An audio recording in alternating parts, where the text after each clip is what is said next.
Hello, we are discussing about the questions which came under GATE 2013 on the topic of electron devices.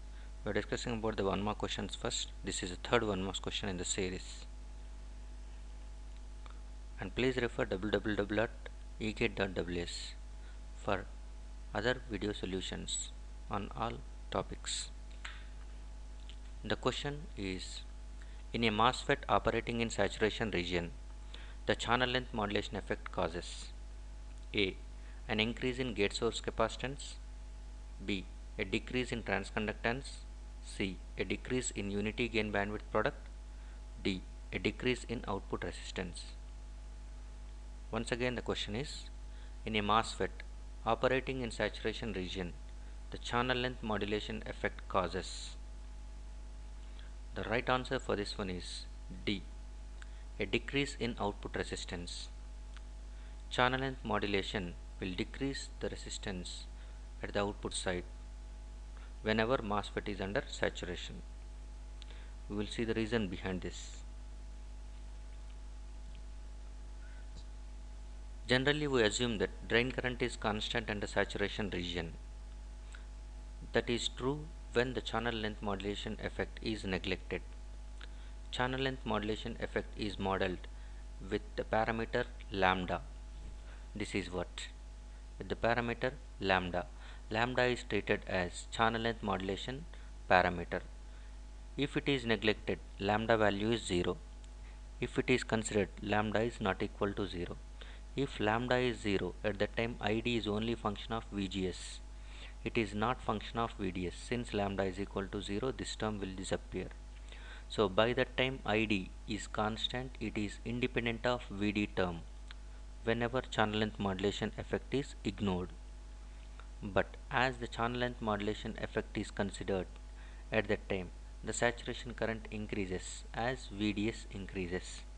So first conclusion is nothing but drain current is no more constant in saturation region when we consider channel length modulation effect. Channel length modulation, the meaning of this one is modulation in channel length.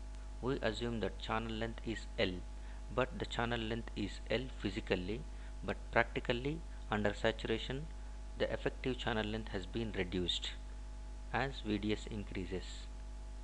That's why the effect is treated as channel length modulation effect. Just look at these characteristics. Whenever with respect to VGS is equal to, for a given VGS, that VGS we are assuming that one VGS2 is the value given. For VGS2, the output or drain characteristics are showing this one. Look at this curve, the second one.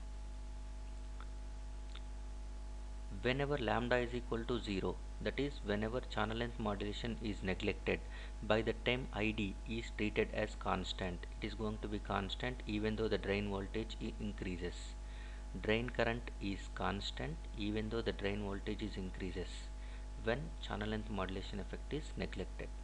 If we consider channel length modulation effect under saturation, it is no more constant, it is slightly increases. So for the given value of VGS, you will get more drain current at a particular value of VDS.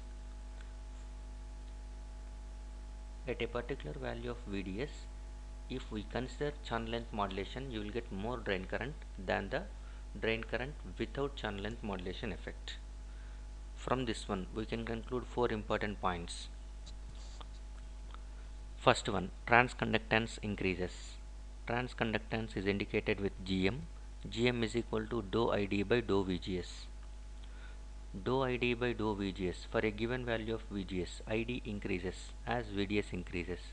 That is, numerator part is increasing. So GM is going to be increases. Whenever channel length modulation effect is considered, transconductance increases. Second one, output impedance or output resistance. Simply it is treated as RDS or RD, which decreases. RDS or R0, it is given as 1 by lambda ID.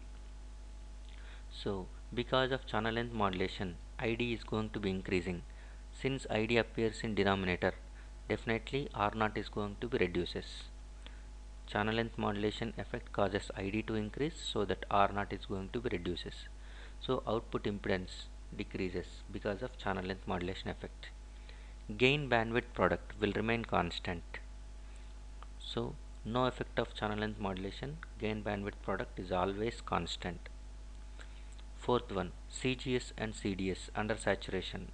CGS is gate to source capacitance and drain to source capacitance. These two capacitances are treated as overlap capacitances. These two capacitances doesn't have any effect.